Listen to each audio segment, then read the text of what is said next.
안녕하세요, 위원들 반갑습니다. 바쁜 위원들의 소중한 통과 시간 아껴드리는데 최선을 다하는 대출 총리입니다.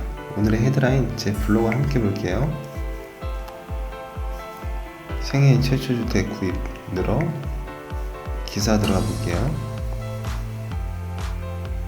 줄어들던 생애 첫 주택 구매자 다시 늘었다. LTV 80% 정책자금 효과. 지난해 11월 생애 첫 주택 구입자 수 반등, 12월엔 3만 6박. 주택금융공사 10월, 11월 연달아 정책 상품 출시. 부동산 시장이 거래 침체에 동반 추락하던 생애 첫 주택 구매자의 수가 지난해 11월부터 반등하기 시작했다.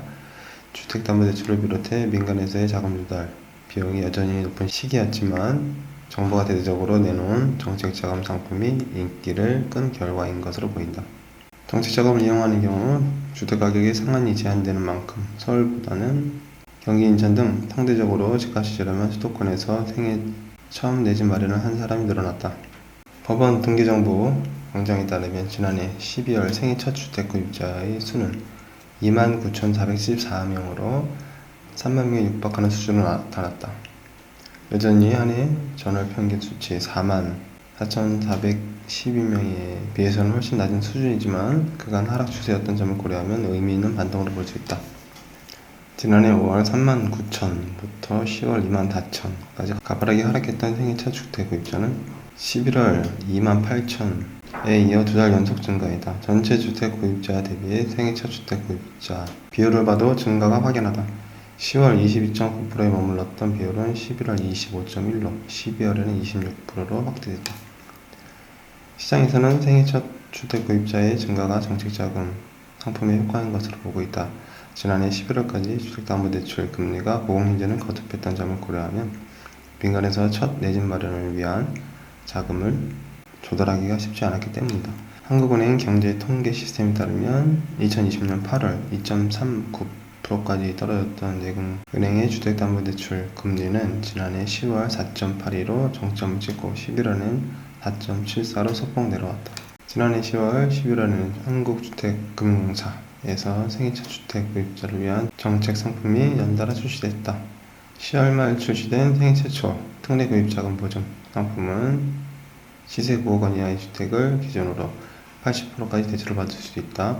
은행에서 대출을 받을 수 있는 금액의 집값의 80%에 못 미칠 경우 그 차이만큼 더 대출을 받을 수 있도록 보증해준다. 11월 출시된 생애 최초 주택 구입 보금자리론 또한 집값의 80%까지 대출이 된다.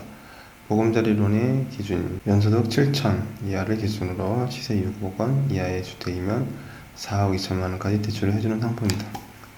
이처럼 생애 첫 주택 구입자에 대한 정책자금 대출이 확대되면서 수도권의 경우 주택가격이 서울에 비해 상대적으로 저렴한 경기와 인천 등을 중심으로 구매자가 늘었다. 경기 생애 첫 주택 구입자는 10월 7,100에서 9,000, 15,000 12월로 증가세를 보였다. 인천은 같은 기간 1,887명에서 2,195명, 2,457명으로 늘었다. 서울은 늘었다가 다시 줄어드는 혼조세를 보였다. 부동산 연구원은 보금자리론의 경우 시중금리에서 자유로운 측면이 있어 생애 첫 집을 마련하려는 소유자들에게는 상대적으로 매력적이라면서 지난해 워낙 매매 거래가 없던 상황에서 더욱 실적이 두드러졌을 수도 있다 고 말했다. 조님 기자 수고하셨습니다.